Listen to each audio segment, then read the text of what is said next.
Saint Josephine Bakhita was born around 1869 in the Darfur region of Sudan, in a small village of Ogosa. She belonged to the Baju people, an ethnic group native to the region. Her family was relatively well off, with her father serving as a respected village leader. She lived a happy and carefree childhood until she was abducted by Arab slave traders around the age of 7. The trauma of this event was so severe that she forgot her birth name.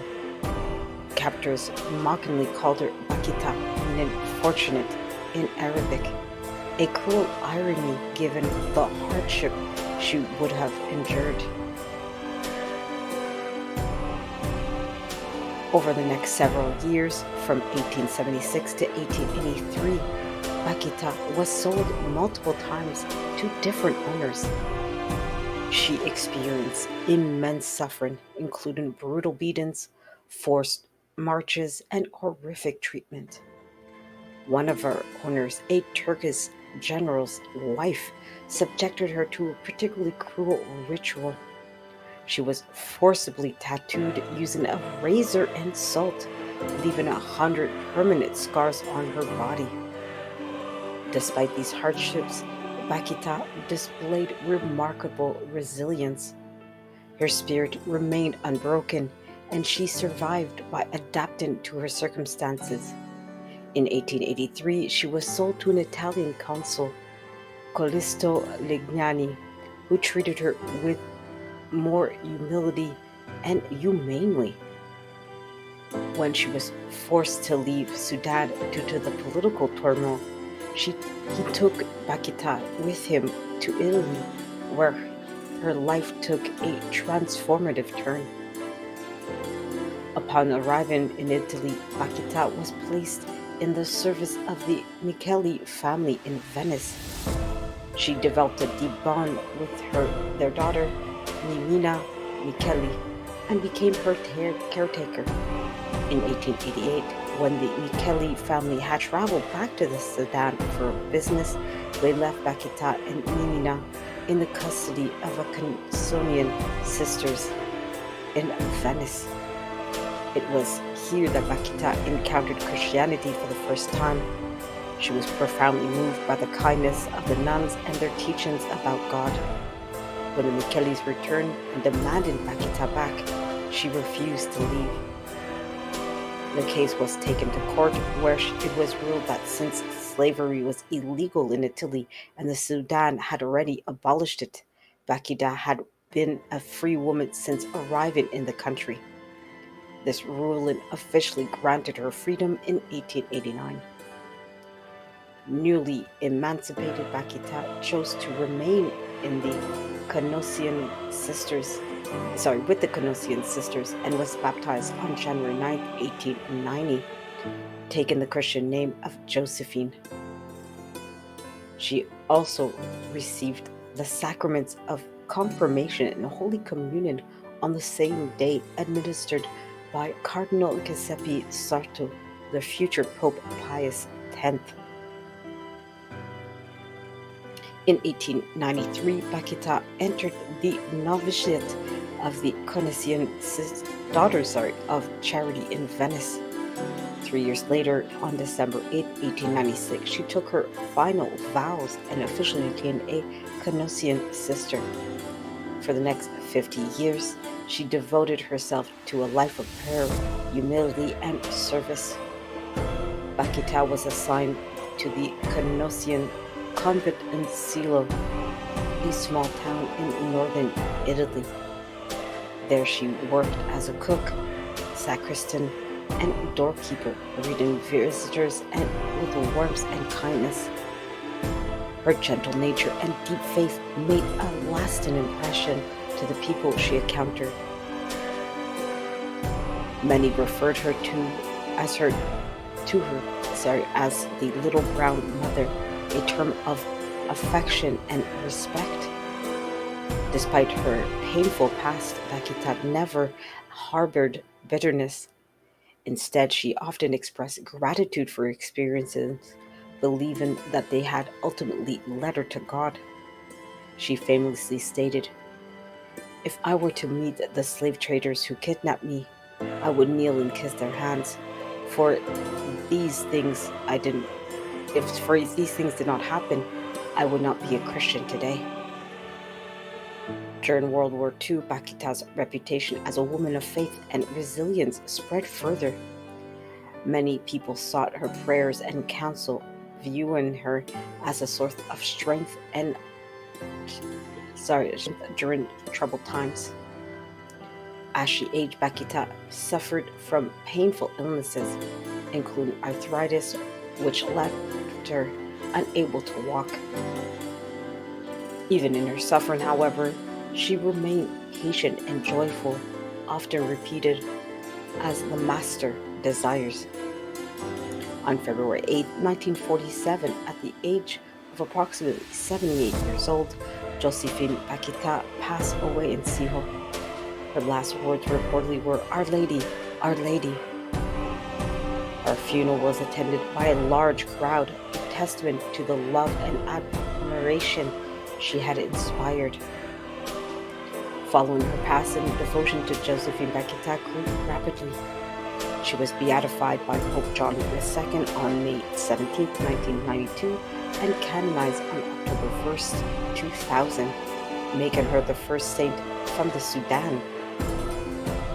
She is the patron saint of Sudan, human trafficking victims, those seeking hope and resilience in the face of suffering. Her legacy continues to inspire countless people, reminding the world of the power of forgiveness, faith, and perseverance. Her feast day is celebrated every year on February 8th, the anniversary of her passing. Saint Josephine Bakhita's life serves as a powerful testimony to the triumph of love over hatred, freedom over oppression, and faith over suffering.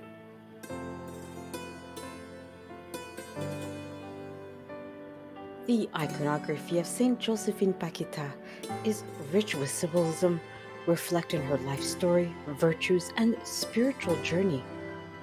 Artists and religious communities have depicted her in various ways, emphasizing different aspects of her identity as a former slave, a devoted religious sister, and as a canonized saint. Here's a brief but detailed description of the elements commonly found in her iconography. When it comes to her physical appearance, she often appears with a dark skin tone. Bakhita's Sudanese heritage is prominently portrayed through her dark complexion, honoring her African roots and the dignity of her cultural identity. While as her facial expression often radiates serenity, humility, and warmth. Despite the traumatic past, she is depicted with a gentle and peaceful smile, symbolizing her inner joy and forgiveness. Her eyes are often portrayed as calm yet profound, reflecting wisdom born from suffering and faith. She's often shown with the religious habit of the Canossian sisterhood. She's typically shown wearing the traditional black habit of the Canossian Daughters of Charity. This includes a long, flowing black tunic representing her life of simplicity and service, a white collar or bib beneath the tunic denoting purity and her commitment to the religious life, as well as a large black headscarf or veil wrapped in a distinctive style resembling a turban or headdress. This unique wrap became synonymous with her image, symbolizing her African heritage blended with her Catholic faith. Some symbolic attributes that are found includes the crucifix, often depicted holding or wearing a crucifix, symbolizing her deep devotion to Christ's passion and her identification with his suffering. The crucifix also represents deep red redemption with Bakhita, which who experienced spiritually through her conversion and freedom. She's often seen as well with a rosary beads, frequently shown with her held in her hands or hanging around her belt, signifying her devotion to the Virgin Mary and her life of prayer. Sometimes also shown are chains or broken shackles. In some depictions, broken chains lie at her feet or are subtly integrated into the background. These symbolize her liberation from slavery and the spiritual freedom she found in Christ. They also serve as a powerful emblem against modern day slavery and human trafficking. A palm branch is also occasionally included to represent her status as a saint and a spiritual victor who triumphed over adversity through faith and perseverance.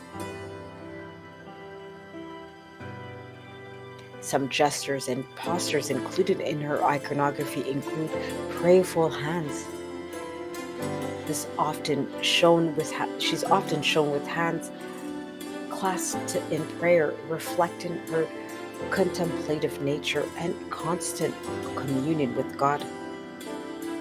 Or she can be shown using open hands. In these imageries, her hands are often open and extended slightly forward, symbolizing welcome, generosity, and readiness to serve honor others.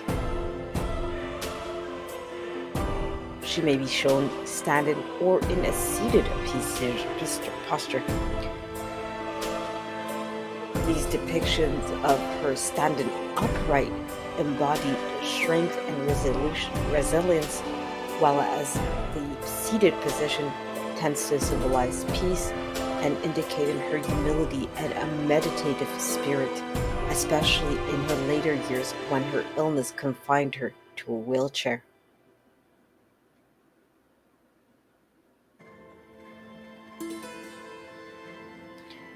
In the background, oftentimes are quite simple. Many icons and artworks represent her against a minimalist or soft tone backgrounds, emphasizing her humility and allowing focus on her figure and expressions. There are many African elements that are included in the backgrounds, as some depictions incorporate subtle references to her Sudanese origins, such as a desert landscape, acacia trees, or symbols resembling traditional African art motifs. These elements highlight her journey from Africa to Italy, both physically and spiritually. In many iconography, a church or convent imagery is used in the background. In more detailed scenes, the background may feature a chapel, the Canossian convent, or the town of Sio, where she spent much of her religious life. The color spectrum used often includes a black habit, which represents humility, penance, and her dedication to a life of service, while as the use of white accents, such as the white collar and occasional white detailing, signify purity, hope, and her rebirth through baptism. A gold halo may also be used as it represents her canonization as a saint and is often depicted with that gold halo in consequence, symbolizing her holiness, divine light, and her eternal presence in heaven. There are, of course, many different artistic representations. In modern icons, she is depicted with as more stylized, elongated features in the traditional Eastern Christian iconography with rich gold backgrounds and vibrant colors to highlight her sanctity. Sculptures of Bakhita often emphasize her gentle demeanor with lifelike expressions and postures that evoke both dignity and compassion. Some statues include inscriptions of her famous quote and about forgiving her captors, while as mosaic arts found in churches, they depict her representations using colorful tesserae to reflect light, symbolizing her role as a beacon of hope and faith.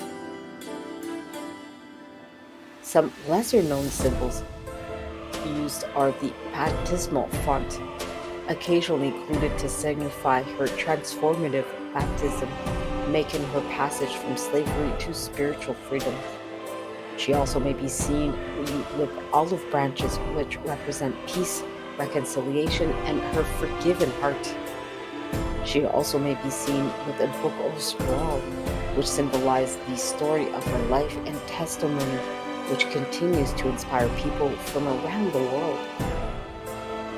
Saint Josephine's Bakhita's iconography beautifully intertwines her African heritage and her experiences of suffering and liberation, as well as her sanctity.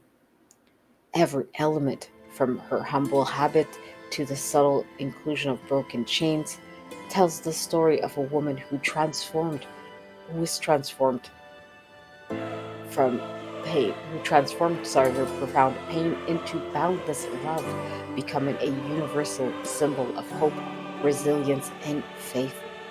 The canonization process in the Catholic Church requires verified miracles attributed to the intercession of the candidate for sainthood. In the case of Saint Josephine Bakhita, the miracles associated with her reflect her compassionate intercession, particularly in the cases of physical healing. These miracles were thoroughly investigated by medical experts, theologians, and church authorities to ensure authenticity. Here's a brief but detailed description of these miracles officially recognized in her cause for canonization, along with other notable testimonies in her intercessory power. The first miracle attributed for her beatification was the healing of Eva Katrina in 1992. Eva Katrina, an Italian woman, suffered from a debilitating condition known as trophic ulcers on her legs, a complication stemming from chronic diabetes. Her condition was severe, marked by extensive tissue damage, infections, and excruciating pain. Despite undergoing multiple medical treatments, including surgery, antibiotics, and advanced wound care, her ulcers did not heal. Doctors considered her prognosis grim, with a strong possibility of amputation. Desperate for hope, Eva Katrina's family and friends began praying fervently for her intercession of Josephine Bakhita, who was at the time beatified but not yet canonized. They placed a small relic of Bakhita near Eva Katrina and prayed novenas in her honor. One morning, Eva Katrina awoke to find that the excruciating pain had vanished. To the astonishment of her medical team, the ulcers had dramatically improved overnight. Over the following days, the wounds completely healed, leaving healthy skin with no scarring or signs of infection. The sudden, complete, and permanent recovery defied all medical explanations. A rigorous investigation ensued, involving medical experts, theologians, and Vatican officials. The healing was confirmed to be instantaneous, complete, and scientifically impossible. No relapse occurred, further confirming the permanence of the miracle. This healing was officially recognized by Pope John Paul II, leading to Bakhita's beatification in 1992. The second miracle investigated for canonization was the healing of an unnamed missionary sister in 2000. Sister Giovanna, a pseudonym used in official documents, was a member of the Canossian Daughters of Charity, the very same congregation as Bakhita, was serving as a missionary in Brazil when she suffered a catastrophic injury. She fell from a significant height, resulting in severe trauma to her spine, pelvis, and internal organs. She was left paralyzed from the waist down, with multiple fractures and internal bleeding. Doctors declared that she would never walk again and that her condition was life threatening. Her fellow sisters and the wider Catholic community began an intensive prayer campaign invoking the intercession of Blessed Josephine Bakhita. They prayed novenas, lit candles, and placed Bakhita's relics near Sister Giovanna's hospital bed. Unexpectedly, during one of the prayer gatherings, Sister Giovanna reported feeling a sudden warmth throughout her body, followed by the sensation of movement in her previously paralyzed legs. Against all odds, she began to regain strength, eventually sitting up and walking unassisted within a short period. Extensive medical examinations followed. Specialists confirmed that her spinal injuries had healed in an unprecedented manner, with no signs of the fractures or neurological damage that should have been permanent. The Vatican's medical board deemed the recovery medically inexplicable and that the case was officially recognized as a miracle by Pope John Paul II, paving the way for Bakhita's canonization in 2000. Other notable accounts of intercessions, but that were not recognized as official miracles, include many examples. While only 2 miracles are required for canonization, many people around the world have reported graces, healings, and spiritual favors attributed to Saint Josephine Bakhita's intercession. Though these accounts had not undergone formal Vatican investigation, they continue to inspire devotion. Numerous individuals, for example, particularly survivors of abuse, human trafficking, and war, have shared testimonies of emotional and psychological healings after praying to Saint Bakhita. Her life story as a survivor of slavery resonates deeply with those experiencing trauma, and many claim to have found peace, strength, and renewed faith through her intercession. In regions plagued by violence, such as parts of Sudan, South Sudan, local Christians recount stories of miraculous protections attributed to Bakhita. Some claim that homes, churches, and individuals were spared from attacks during civil unrest after invoking her name in prayer. While not miracles in the traditional sense, Bakhita's intercession is often credited with inspiring social changes as well. Many anti-trafficking organizations named after her report unexpected breakthroughs in their advocacy efforts, from the rescue of trafficking victims to the passing of protective legislations.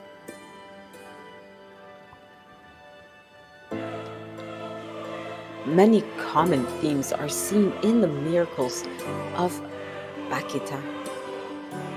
Both recognized miracles and unrecognized ones involve sudden, complete recoveries from life-threatening conditions deemed medically impossible to cure, while as other testimonies frequently describe healing from psychological wounds, reflecting Bakhita's own journey from slavery to spiritual freedom.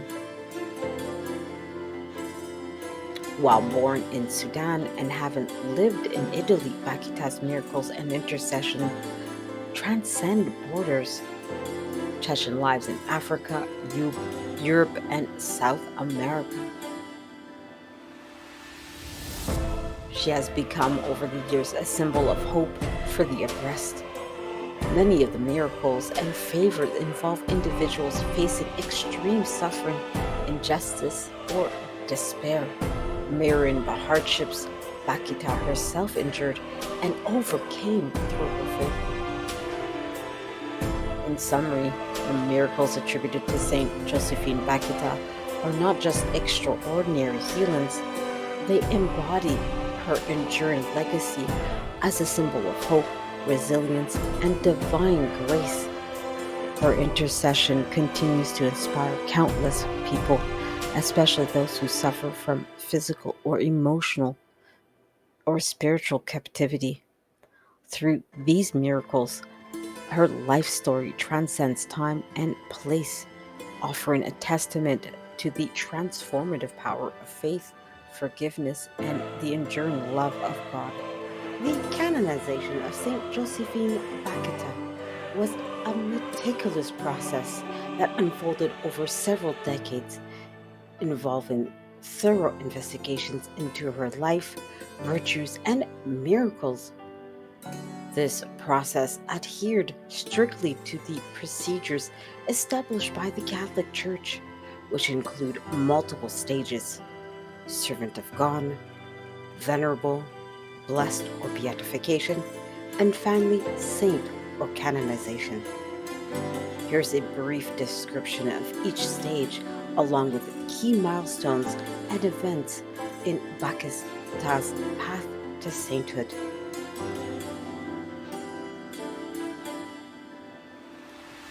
From 1959 to 1978 was the opening of the cause, Servant of God.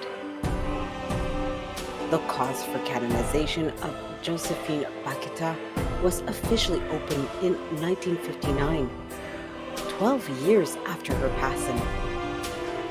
This delay allowed for a period of reflection, ensuring that her reputation of holiness was enduring and not based on temporary enthusiasm. The cause began in Siho, Italy, where she had spent the majority of her religious life. The Canossian sisters, deeply devoted to Bakhita's memory, were instrumental in initiating the process. Upon the formal opening of her cause, she received the title of Servant of God, signifying that the church had begun an official investigation into her life and virtues. A diocesan tribunal was established to collect testimonies from witnesses who had known her personally, including fellow nuns, townspeople, and others who had been inspired by her holiness. The tribunal gathered extensive documentation, including personal testimonies from those who had interacted with her, historical records such as letters, convent documents, and official church archives, as well as an analysis of her writings. Though Bakhita had limited formal education, any personal notes, reflections, or recorded sayings were carefully examined. Then in 1978, there was a declaration of heroic virtue to make her venerable. The examination of virtues included the following. After the diocesan phase concluded, the collected materials were then sent to the Congregation for the Cause of Saints in the Vatican for further review. A comprehensive document called the Quasitio was compiled. This detailed report analyzed her life, focusing on her practice of the theological virtues, faith, hope, and charity, and the cardinal virtues as well, which were prudence, justice, fortitude, and temperance. Theological consultants and historians meticulously evaluated the Quasitio, to determine if Bakhita had lived a life of heroic virtue, meaning she consistently demonstrated Christian virtues to an extraordinary degree. After careful deliberation, Pope John Paul II declared Josephine Bakhita venerable on December 1st, 1978. This recognition affirmed that she had led a life of exemplary holiness worthy of veneration by the faithful, though she was not yet beatified. The beatification occurred in 1992 when she was declared as blessed. For beatification, the Church requires evidence of at least one miracle attributed to the candidate's intercession. This miracle serves as a divine confirmation of the person's sanctity. The miracle selected for Bakhita's beatification was the miraculous healing of Eva Catrina, an Italian woman suffering from an incurable tropic ulcers and described in detail earlier. Then a medical board of independent experts examined the case, determining that the healing was scientifically inexplicable. That the case was then reviewed by a panel of theological consultants who confirmed that the miracle occurred after prayers specifically directed to Josephine Bakhita, establishing a clear connection to her intercession. The Congregation for the Cause of Saints voted in favor of the miracle's authenticity, and the case was then presented to Pope John Paul II. On May 17, 1992, Josephine Bakhita was beatified by Pope John Paul II in St. Peter's Square, Vatican City. During the ceremony, the Pope highlighted her journey from slavery to sainthood, emphasizing her message of forgiveness, hope, and resilience.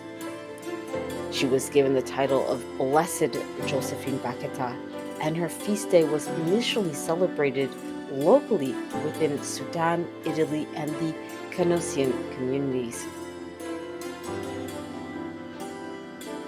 The final step of canonization for Saint Bakhita to become a saint occurred in 2000.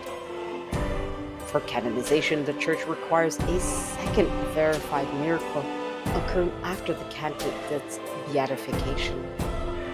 The miracle that led to Bakhita's canonization was the healing of Sister Giovanna, a Canossian missionary in Brazil who recovered from a life-threatening injury after invoking Bakhita's intercession. As with the first miracle, a rigorous process followed. First, medical experts confirmed that the recovery defied any scientific explanation. Then, theological consultants established that the prayers for healing were indeed directed to Blessed Bakhita. Finally, the Congregation for the Causes of Saints unanimously approved the miracle for its authenticity. Pope John Paul II officially recognized the miracle and signed the decree for her canonization. This approval confirmed that Bakhita could be venerated as a saint by the Universal Church. On October 1st, 2000, Josephine Bakhita was canonized during a grand ceremony in St. Peter's Square. The event was part of the Jubilee Year's 2000 celebrations, with thousands of pilgrims from around the world in attendance, including many from Sudan and Italy. In his homily, Pope John Paul II praised Bakhita as a universal sister and a model of hope for those oppressed by injustice and suffering. She was officially declared Saint Josephine Bakhita, and her feast day was established as February 8th, commemorating the anniversary of her passing. Saint Bakhita was named the patron saint of Sudan and became an international symbol against human trafficking and modern slavery. The church designated February 8th as the International Day of Prayer and Awareness Against Human Trafficking, coinciding with her feast day. Her relics, housed in Scio, Italy, have become a significant pilgrimage site. Statues, churches, and schools dedicated to her have been established worldwide, particularly in Africa, Europe, and the Americas. In summary, the canonization of Saint Josephine Bakhita was more than a recognition of personal holiness. It was a powerful testament to the transformative power of faith, forgiveness, and resilience. Her journey from enslavement in Sudan to sainthood in the Catholic Church reflects the universal message of hope amid suffering and the enduring triumph of grace over adversity. Through a process marked by thorough investigation, spiritual reflection, and miraculous intercession, Bakata's life continues to inspire millions worldwide.